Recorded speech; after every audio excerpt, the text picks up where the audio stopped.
Hi, everyone. I was nominated to introduce Joe Kim because obviously he can't introduce himself. It's bad enough that he is presenting at his own conference, so we're going to go with that. Yeah.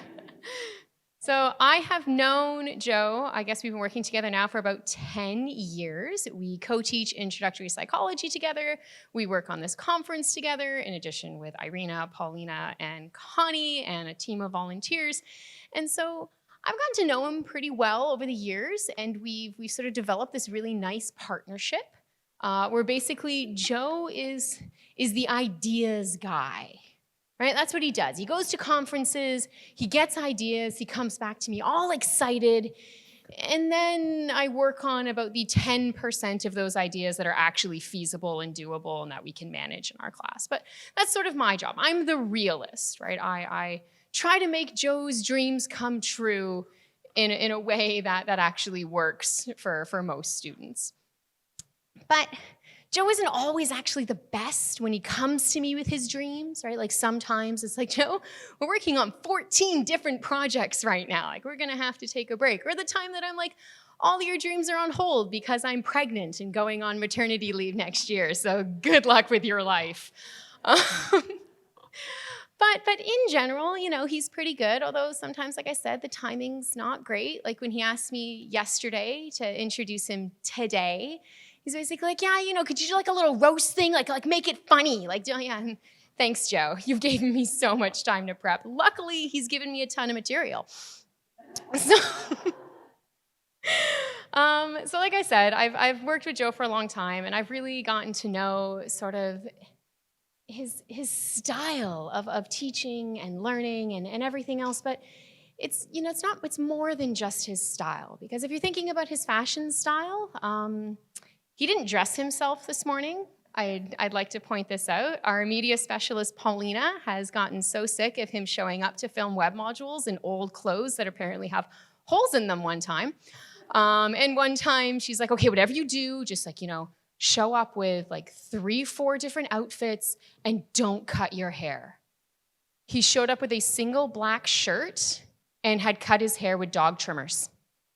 Seriously, just whole way across. So, in the way, he doesn't necessarily follow directions overly well, which leads us to, I guess, Joe's role within this conference, right? He is our illustrious chair. Joe has been leading our team of EdCog fanatics for several years now. He obviously does a lot of hard work. This year, he has organized several very expensive dinners. And I hear he's going for a pedicure with a few of the conference speakers later on today. We're all very happy for your contributions, Joe. We did assign him a job one year. He was actually responsible for holding up the 5-minute, 1-minute signs to the speakers. We normally have a volunteer do that, but our volunteer had to leave for the last talk, and it was kind of like, okay, Joe, like you can handle this, right? Like you'll just hold up the signs. It's like, oh yeah, don't worry, I got this. Well, you know, I sit outside for most of the conference, and I can hear clapping when talks are done, right? Which gives me an idea of timing and how things are running. It's about 10 minutes after the talk, and no one's clapped yet. It's about 15 minutes after the talk, and no one's clapped yet either. And I'm like, oh gosh, I hope this just wasn't a terrible, terrible talk. But, you know, we keep going, and eventually, you know, I text, I think, somebody else in there. I'm like, what's happening? Like, he's still going. So I text Joe, I'm like, have you held up the signs? And he's just ignoring me. And I'm just furiously texting him. Now I'm like angry, like exclamation point texting him, like, Joe, hold up the signs. He's like, I just can't do it. And so the speaker went on for an additional hour, and we had to cancel the panel. We just didn't have it. So now the good news is Joe is the final speaker. And so if he goes on forever, we'll just like tackle him to the ground, and it'll all be fine. So all this being said, like I said, it's been about 10 years now of collaboration, and I joke and everything else, but Joe Kim is a wonderful person to work with. He has a passion and a dedication to teaching and learning, and his ideas are constantly making our course better and making this conference better. And so without further ado and more terrible jokes, I will leave you with Joe Kim, who frankly isn't nearly as funny as me. So good luck, guys. Oh, yeah. All right. I guess all I have to say is thank you for that introduction. You asked for it.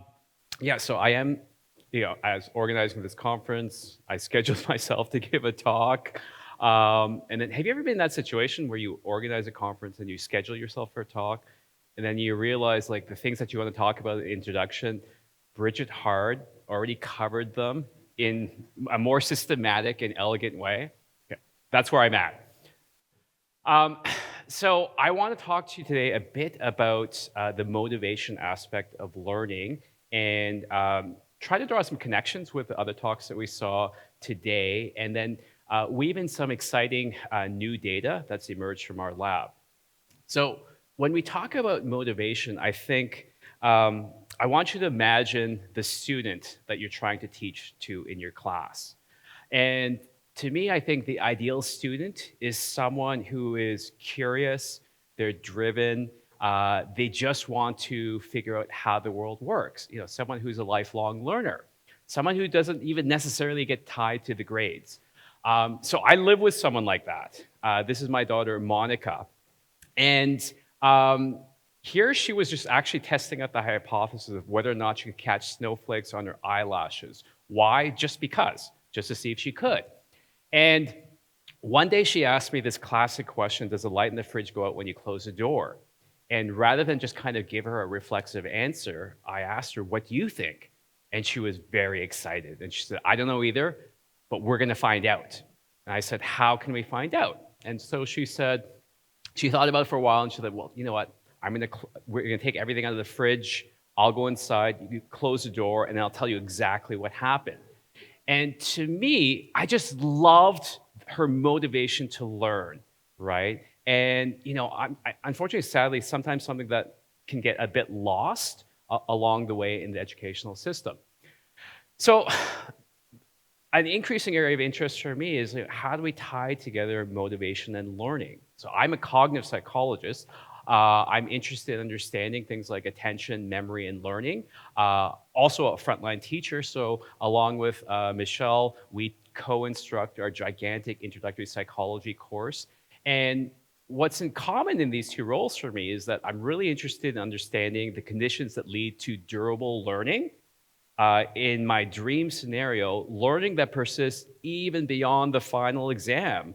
When students are moving about the world, making decisions, I hope that they kind of think back on some of the things that they learned in introductory psychology to guide their decision making.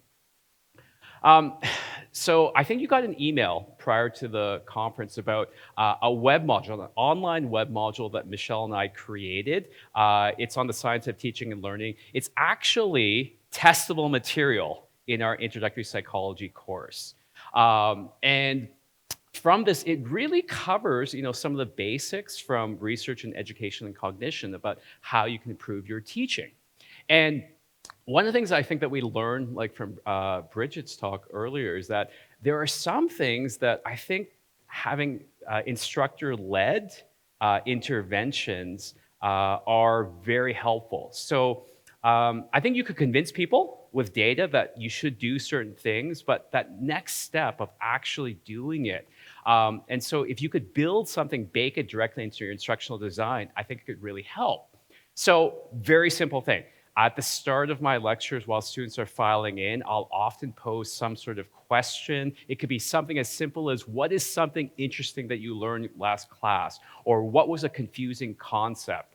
And here, I'm just trying to get in some basic retrieval practice, get people active and thinking and engaged even before the lecture starts.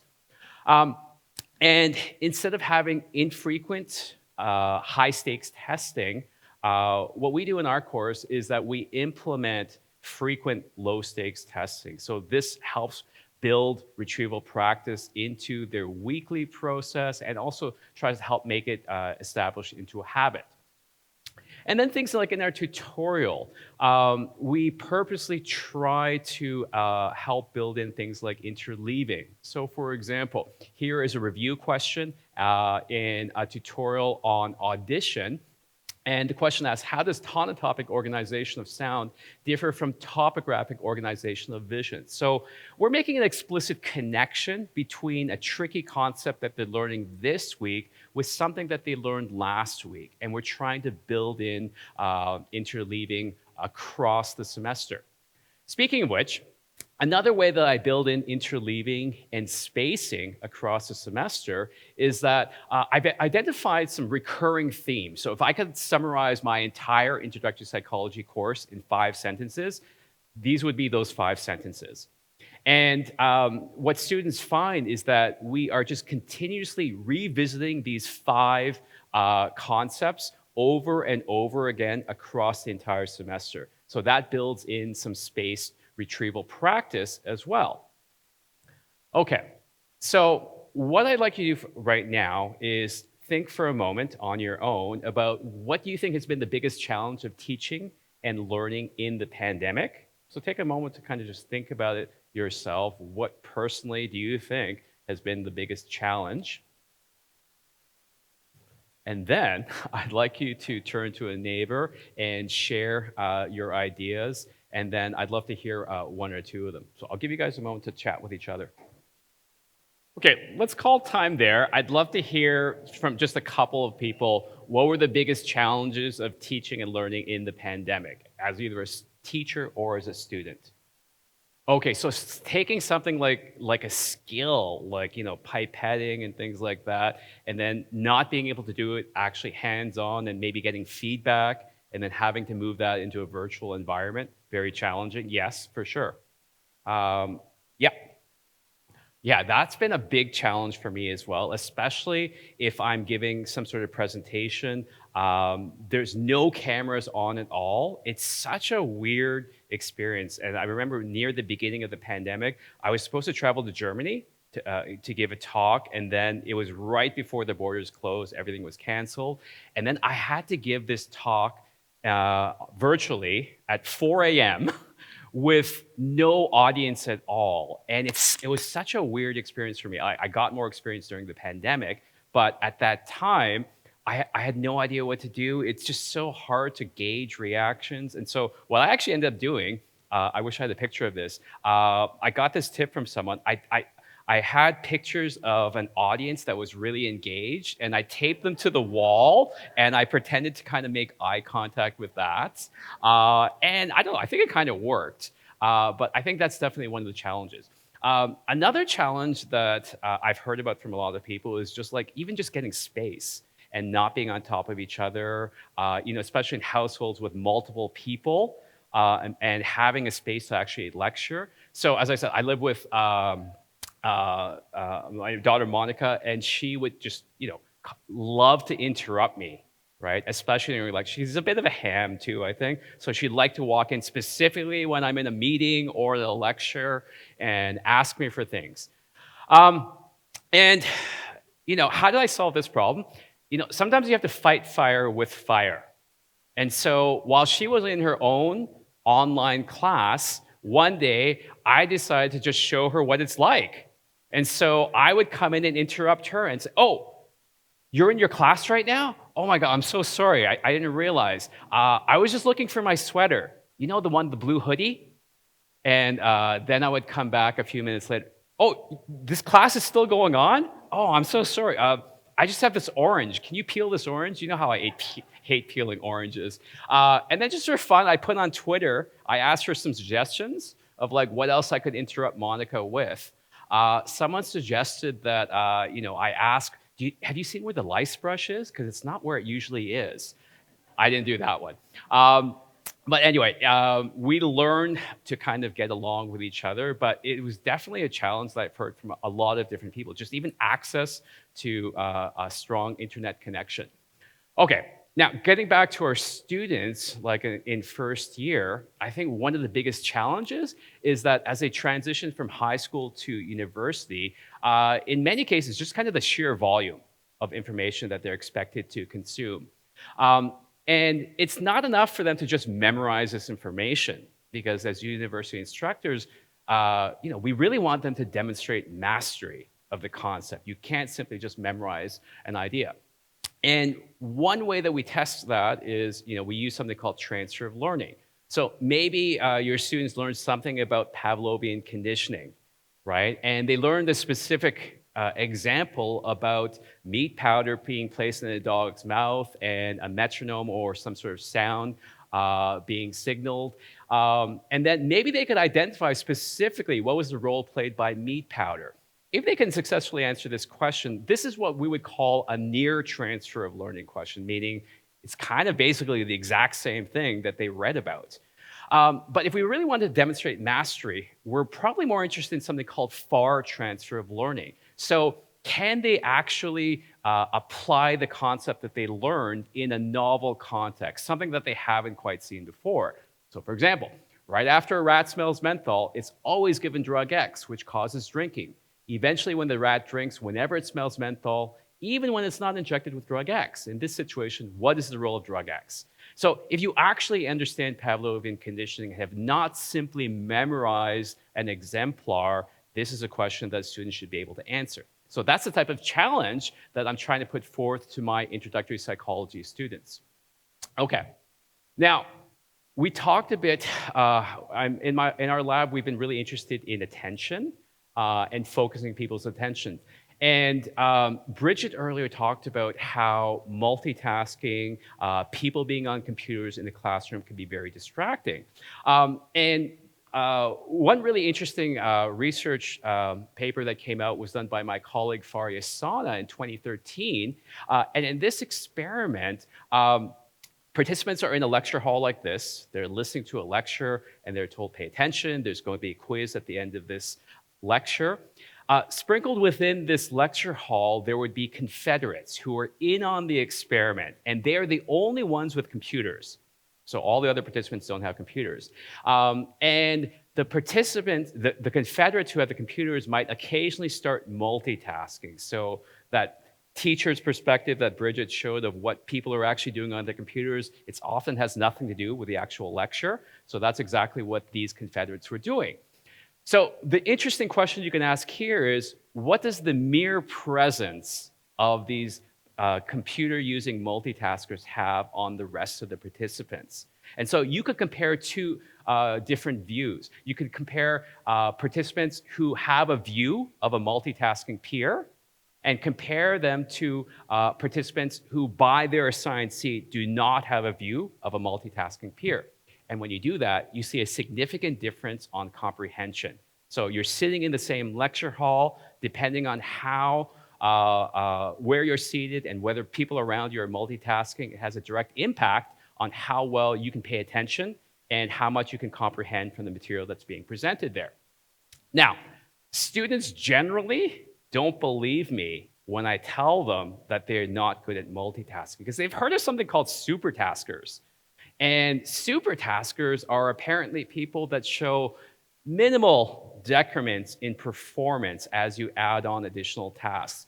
I've never actually met one of these supertaskers, but there's a literature that says maybe, just maybe, up to 2.5% of people have this extraordinary ability, but most likely you don't. And so to kind of demonstrate this, here's an example that I use in my class to demonstrate the impacts of cost switching. And we'll try out this little demo on you right now. So here's what I want you to do. I'm going to show you a sentence. And what we're going to do is read each word of the sentence and then immediately categorize it. If it's a noun, say yes.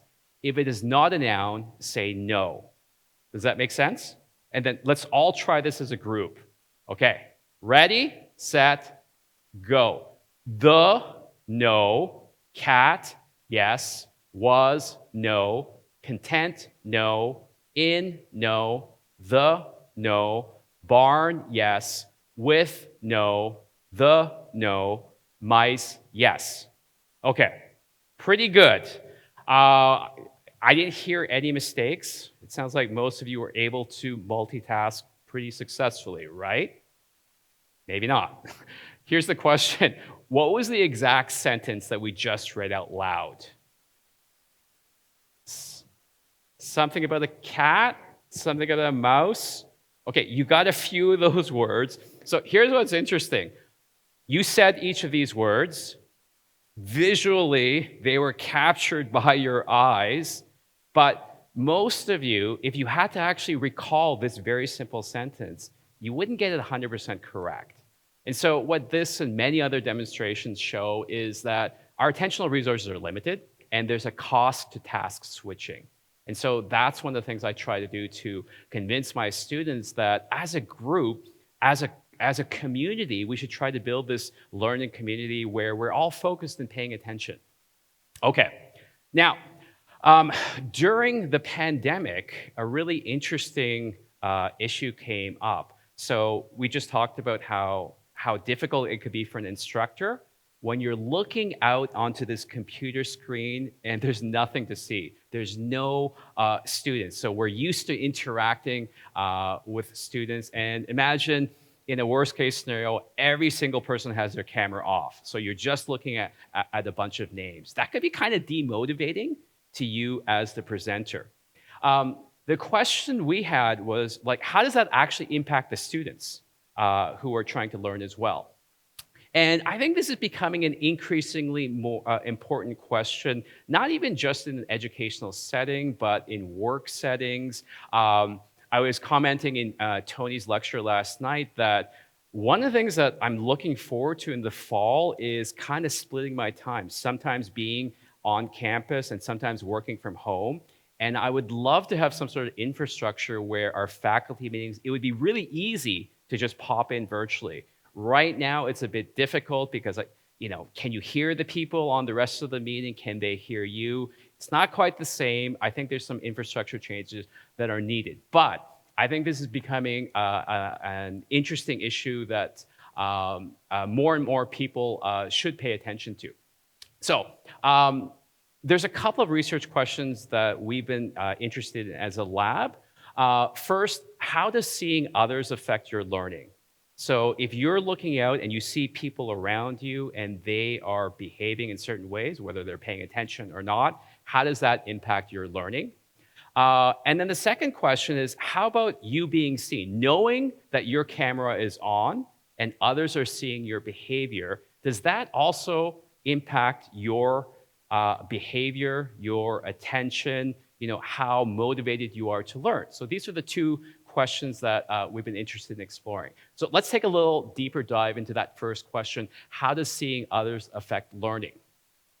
So Noah Foran is a postdoc in my lab, and he's the one that's really developed these ideas over the last several years. And he's been really interested in looking at how attentive or inattentive states can spread in a classroom. So what's so great about an in-person class? I think partly, getting to interact with each other, seeing each other's reactions, getting feedback, getting social cues on whether or not the presentation that you're witnessing is something that is of interest to you. So we feed off of each other. And this could happen in both pro-social ways, like for attentive type behaviors, but maybe also in negative ways, where people are slouching, they're inattentive, they're yawning, and not quite paying attention. And, we could think of a couple of extremes. So, this one student that's like perky, like really just focused, excited to be there, and other students who may be, not quite wanting to be there.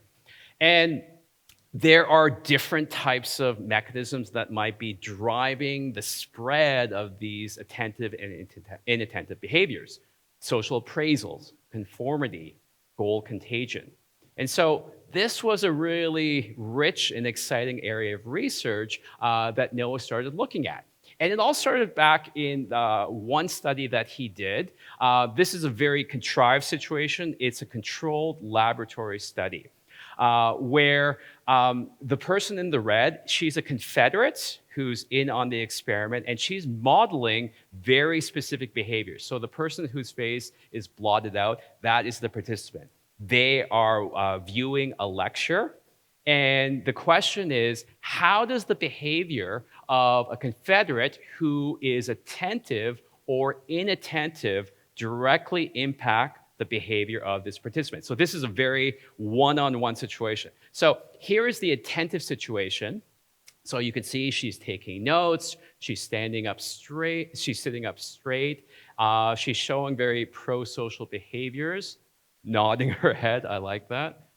And then the same research assistant in the inattentive condition is modeling the opposite. She's kind of slouched over, she's yawning, she looks bored, and they're sitting through an entire lecture like this. So quick manipulation check, if you just ask raters to rate the behavior of the Confederate, definitely, one is showing very attentive behaviors and one is rated as showing very inattentive behaviors. But we're most interested in what happens to the behavior of that participant. So raters who are unaware of the condition assignment can then observe this participant and then let's look at their scores. So if you compare the situation of having the attentive or inattentive Confederate, the participant shows more attentive behaviors modeled after the Confederates. They also take a lot more notes.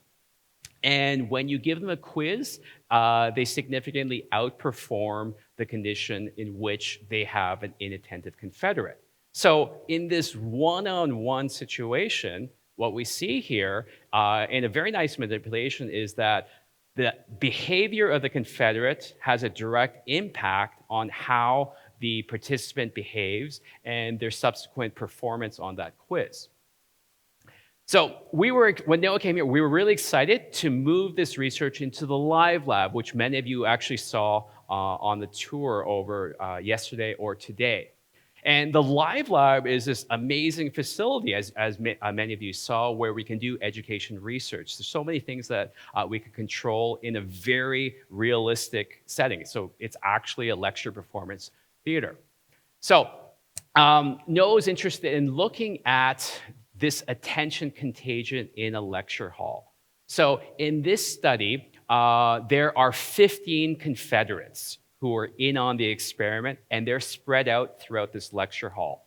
And they're going to model very specific behaviors. They're going to either be, in one condition, they're going to model attentive behaviors, and in another condition, they're going to model inattentive behaviors. And our question, so there are actually two questions we're looking at. Which is more contagious, the spread of attentive behaviors or inattentive behaviors? Now, in a natural lecture hall situation, I'm sure you're going to get a mix, right? Some people are just going to be attentive and some people are going to model inattentive behaviors. But in our manipulation, all 15 Confederates either acted with attentive behaviors or inattentive behaviors. And it wasn't over-the-top behaviors. Everything that they were doing was like, well within the range of a typical student type of behavior. And then these participants, everyone actually watched the lecture. The second question we were looking at, does it matter how close you are to one of these Confederates? So we had three different comparisons. We had one region where the participants were not really that close to any of the Confederates. We had another condition where there was a Confederate on either side of you, so you're flanked by Confederates. And in another seating arrangement, Confederates were right in front of you. So we were interested to see, like, how close do you have to be and where do you have to be in proximity to the Confederates to have their either attentive or inattentive behavior potentially influence you. Okay, so let's take a look first at the inattentive condition. So in the Confederate free zone or sitting directly behind Confederates, there was a similar rating of your peers for how attentive you think that they were. But those, if you were sitting right beside a Confederate, it had a big impact on your overall attentiveness rating. So people right beside you acting really attentive had a much bigger impact than someone in front of you or someone a bit farther away from you. So there seemed to be this concentration effect. When you looked at actual ratings of peer distraction, there wasn't that much of a difference. But it had a direct impact on how many notes you took. So if you were right beside inattentive people, you took a lot less notes than in the other conditions. And then when you looked at how does this impact their performance on the actual quiz, about a letter grade difference. By just having inattentive people beside you, you take less notes, and then you do worse on the actual quiz. So that was the impact of inattentive, sort of negative spread of behavior. I'll next show you some data from the attentive Confederate condition. So interestingly enough, there wasn't as big of impact of pro-social attentive behaviors. So sort of similar, that seems to be a bit of a trend here, actually it looked like being flanked by Confederates did have the biggest impact. There wasn't that much of an impact on note-taking behavior by having someone really paying attention. And quiz performance was not significantly different. So if we kind of put all of this together and just compare the inattentive versus the attentive situation, we can see a stark difference. So rating of peers' attentiveness, when you have attentive Confederates versus inattentive Confederates, there's a big difference. They have a huge impact when they are right beside you. So we're only looking at that data of being flanked by Confederates. Your own self-reported attentiveness goes down when you are beside the inattentive Confederates, and the number of notes that you take, pages of notes that you take also goes down. And again, quiz performance is about a full grade letter difference. So these differences, we think, are primarily being driven by the negative impact of inattentive Confederates rather than the positive impact of attentive Confederates. So that's also really an interesting area of research that we're looking at. So the pandemic hit. Our next plan was to kind of use, that was our behavioral study. Our next plan was to use all of the fancy equipment to kind of look at the neurophysiological mechanisms in collaboration with Ido Davidesco. Fortunately, that had to be put on hold. We're hoping to return back to that post-pandemic. So during the pandemic, we had to completely shift our research. We couldn't do any in-person research participants. So we shifted our research to collecting data online and looking at behaviors for online learning. So that's what I'll show you next in this spread of attention contagion. So in this experiment, this person here is a participant. And these 4 people here are Confederates, and they are modeling specific behaviors in an online lecture. So this is the virtual analog of the in-person live lecture, live lab study. So in this condition, we have people, in this condition, I think it's, yeah, so we have more attentive behaviors here. And in the second condition, here is a participant, and he's been assigned with 4 Confederates who are modeling inattentive behaviors during this entire online lecture.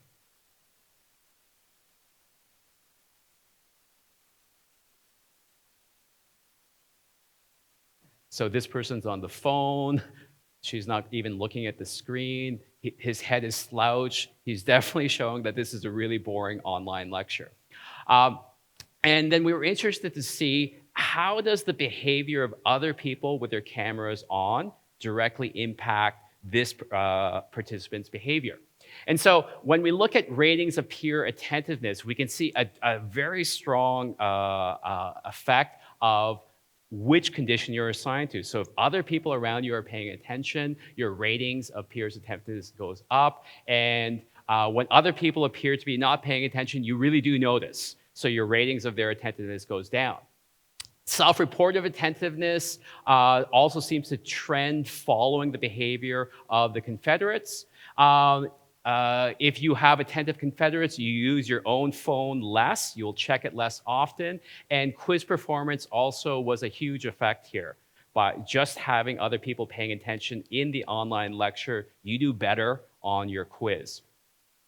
We're trying to figure out, what are some factors that might be contributing to this? So some secondary measures, when participants are asked to rate their motivation to learn. Having attentive confederates makes you rate your motivation to learn as being significantly higher. You think that the lecture that you just watched is more important. And interestingly enough, peer distraction itself was not rated to be the factor. So it's more, we think, this idea of social contagion, so that the actual behavior, rather than just simply being a distraction. Okay. So to conclude this part, then, the effect of webcams on learning depends on the inattentiveness of visible classmates. So our next question was, well, how does being seen yourself affect learning and your choice of whether or not your webcam is on? So in this study, there are 3 different groups I want to show you. The first, your webcam is on and everyone else's webcam is on. So this is a class, an online class, where everyone has decided to keep their webcams on. We can compare that to a condition here where everyone has their webcam off. And then here's another condition. You yourself, as a student, have turned off your webcam, but everyone else has their webcam on. And so we wanted to compare to see what happens to the behavior of this participant. So for illustrative purposes, let me show you. So this is the participant, and in this case, everyone else also has their webcam on. So in these studies, there are no confederates. These are all participants, okay? Webcam on, everyone else has their webcam off. In this condition, this particular participant has been assigned to a condition where his webcam is off, but every other participant in their condition has their webcam on. And in the third condition, no one has their webcam on. And then we could look at a number of dependent measures to see how these manipulations directly impact their behavior.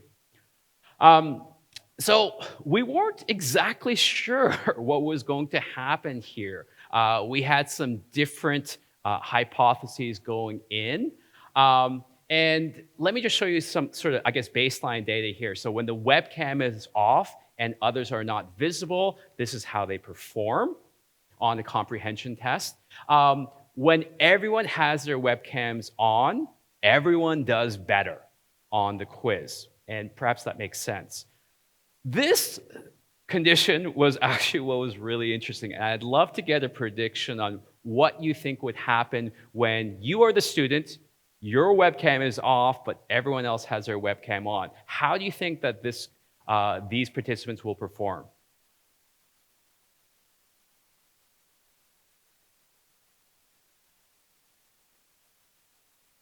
You think worse? Okay, why do you think worse?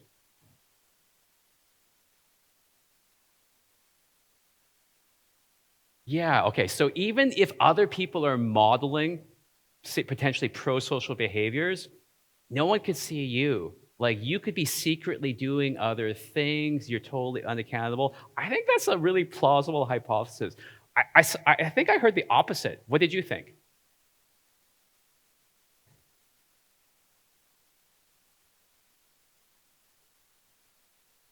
Okay. So you think having your own webcam on could potentially be distracting? Okay. So, okay, those are kind of the 2 ideas that we were going with. Let me reveal what happened. They performed the worst.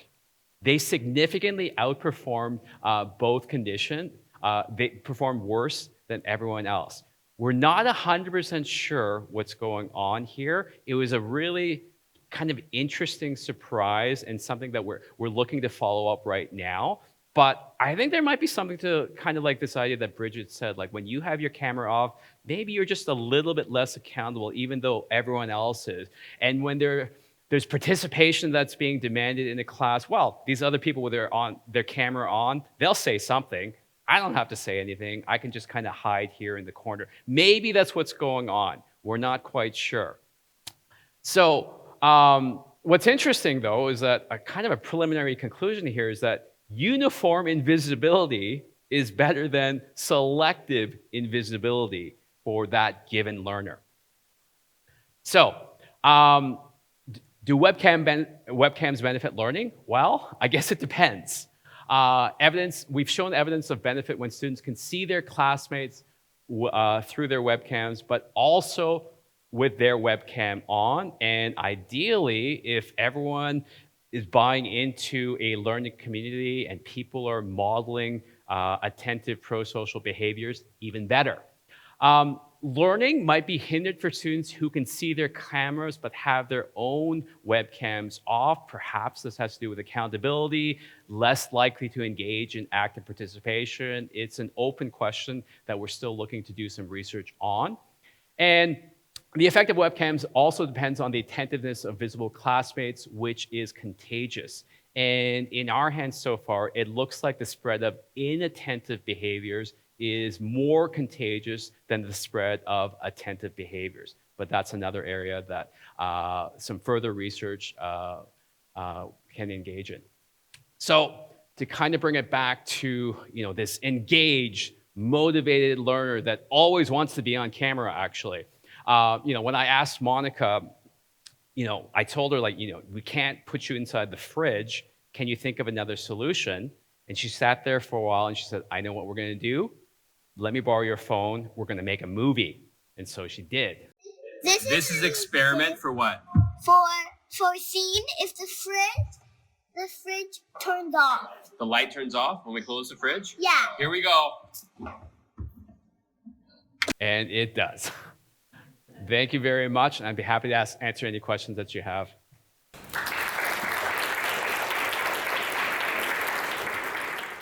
So first of all, I love these studies. I think this is so interesting. And I'm already thinking about the potential value of sharing some of these findings with my own students, because I do feel like students often aren't aware of the impact that their own behavior in the classroom may be having on their peers, that if they come to class and are multitasking or sleeping or doing whatever else, that they could be affecting how much other people are enjoying being there. And so I'm wondering if you've shared these with your students. Have you been working this into intro psych at all?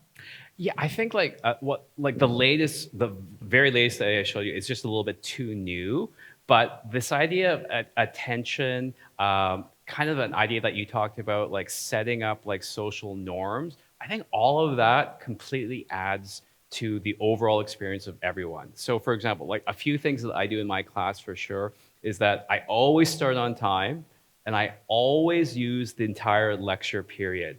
And I do that right from the beginning so that students never learn to start wrestling, packing up their bags, because that adds to the social norms of the situation too. And I think you're totally right. Every behavior that we do signals to other people things like importance. So if you're meeting someone for coffee and you have your phone on the coffee table, like I think that says something to the person. Like, yeah, I'm with you here right now, but I'd rather kind of wait for this other message to come as well. Even if you actually never check your message, just having your phone on the table, I think sends a signal.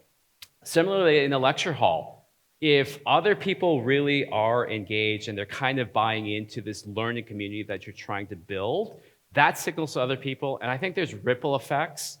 And so, yeah, I think really trying to establish things like that. And there are definitely elements of this presentation that I give that I show my students.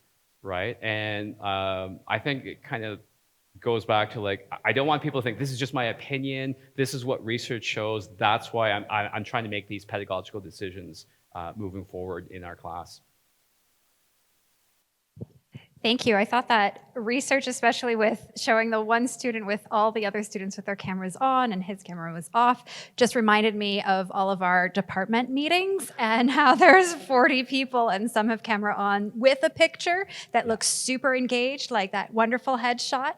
And then some people it's just a blank screen, or some people actually it's on, and some are visibly engaged and not visibly engaged. And there's so much, for me as faculty as well as new faculty, social pressure to sort of navigate this new environment of what is socially acceptable. And if those people have their camera off, can I also have my camera off, or what do I need to do? So that question itself was so interesting. And I wanted to ask, how do you know that they had their gallery open and they could actually see everybody? Or did they switch? Because if it's on Zoom, like yesterday, the webinar was great because it's a webinar. So I didn't necessarily see everybody. It was just focused on the talk. But how did you sort of control for that? Yeah, so because this was an experiment that we were doing, they didn't have a choice. Everything was assigned, and if someone like really didn't like, imagine someone just walked out of the room, like they would, like their data would have been just taken out of the study. So this is like an assigned situation. So it's an experiment as opposed to just kind of like a classroom type of study.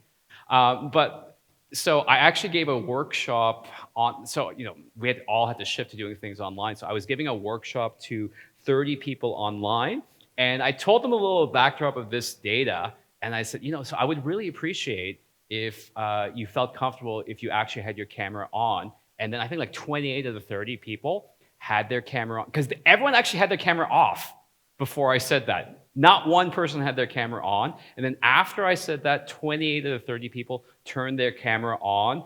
And I would say like there's an interaction as well, because like I felt different. I felt more energized. I felt more engaged. And I'm sure that impacted their behavior as well. So yeah, I'd say that's a way of trying to convince people too. So I have a few questions from the online audience. The first one was from Martina, who's joining us from Cambridge right now. And her hypothesis for why that center group did worse was that perhaps they didn't feel a sense of belonging with the group, right? They were the ones with the camera off, and they kind of felt like an out group. So thoughts? Yeah, no, I think that would make sense as well. I think if you don't have that sense of belongingness and or accountability, then maybe you're kind of even thinking like, well, it doesn't really matter if I pay attention. It doesn't really matter if I'm asking a question or participating. So yeah, I think there's a lot of social psychology that directly connects and I think provides a mechanism. Sorry, two more questions from online. Yep. We have a question from Kendra Willard, who's asking, how might this apply to streaming in high school? So applied versus academic and being surrounded by different types of peers. So I've had a lot of interesting conversations with some high school teachers, right? And so the first thing I remember I said to Kelly is like, I can't imagine teaching high school because in university, like, I guess I kind of think in a way like the students want to be there and they're choosing to be there, and like we have large classes. So I don't necessarily know if someone's attending or not, but teaching a group of high school students that maybe some of them don't necessarily want to be there, and you really have to follow up after them, like I really can't imagine that. Like that seems so hard. And so in a high school setting where I don't know, like are all the cameras off? I wonder. Well, she's even wondering if we go back in person, right? And so for some more context, she said, what I've noticed for in-person learning is that the social norms applied classes don't demonstrate paying as much attention when compared to academic, gifted, or IB. Yeah, so I mean, if I was teaching a online high school class, I would really want them to have their cameras on as much as possible and to break it up as much as possible. So one of the things that Tony Bates was talking about last night was that how the worst experiences for high school students online was that it was just long class after class with no active participation, and it's really easy to tune out in a situation like that. So the more I think about this, I feel like accountability and being belonging to this learning community is something that maybe having your camera on can connect you with. So if you can see other people's expressions, you can see people participating, I think that could help promote that sense of belongingness. Thank you. Sorry, one last question from online, from Ashley Silva Rodriguez. She's asking, how might this contrast with Adam Grant's argument that visual cues can be distracting and there's more or equal participation in audio-only conditions? I guess I would need some clarification on what is meant by visual cues being distracting. Oh, sorry. Sorry. Hi, online audience. That was the side of my head this whole time, but this is the front of my face. I guess I would need more clarification on exactly what's meant by visual cues being distracting. I think, there's a danger of confusion of terms. Generally speaking, my view is that learners with typical vision are visual learners. And having, good visuals that support what you're learning. Maybe what's being referenced is that if people have their cameras on and they are acting in inattentive ways, that kind of would match up with what we're saying here about how that could lead to negative behaviors and impact learning. But otherwise, I guess I'd have to think more about that and get some more clarification. Thank you, Joe. That was a great, great presentation. So I'm reflecting on what you're saying with respect to being in a virtual class. So I've had the opportunity to teach virtually a small group, 6, a medium-sized group, 30 plus, more or less, in a big group, over 200 online. So as a student, as your screen gets more populated with faces, that might kind of build on that question before about visual cues. You have so many little pixels, so many people that you're looking at. Does that impact, or how much does that impact when then you compare it to a medium-sized group where you can see everybody in the class, or to a small-sized group where you have intimate visual of half a dozen people? That's an interesting question. I would suspect that as the class size gets bigger online, it could become potentially much more distracting. Because if you have hundreds of people, first of all, you're probably not going to have the bandwidth to have all of these cameras on, and there's going to be a lot more noise and random behaviors. So I actually had the opportunity to teach an online class with just 20 students, and during the pandemic, and online lectures where we had 650 people on at once. So we could, by default, their cameras were all off.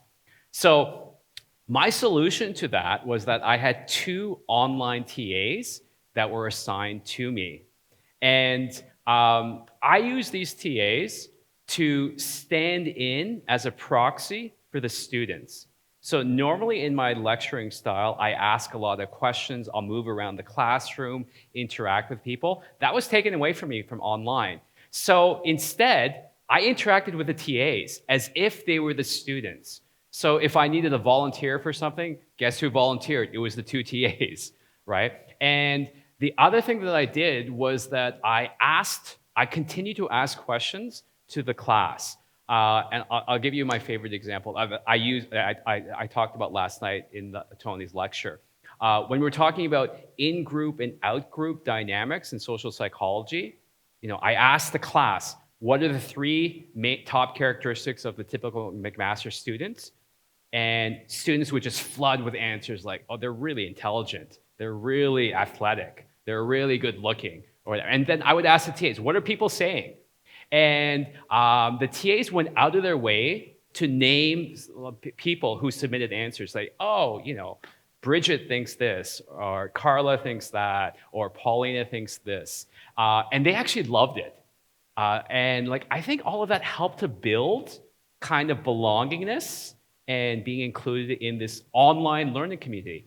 And then, I asked the question, what are the 3 top characteristics that come to mind when you think of a student from Western, right? And they were just really bad, right? And then that was like a great demonstration right there. Look how you characterize these 2 different groups of students that probably have 99.9% overlap, but you have a definitely in-group and out-group bias, right? Or if there was some other demonstration, I had the 2 TAs do something with each other. And I actually think that helped a lot. And I was blown away by how many submissions we had on the Q&A.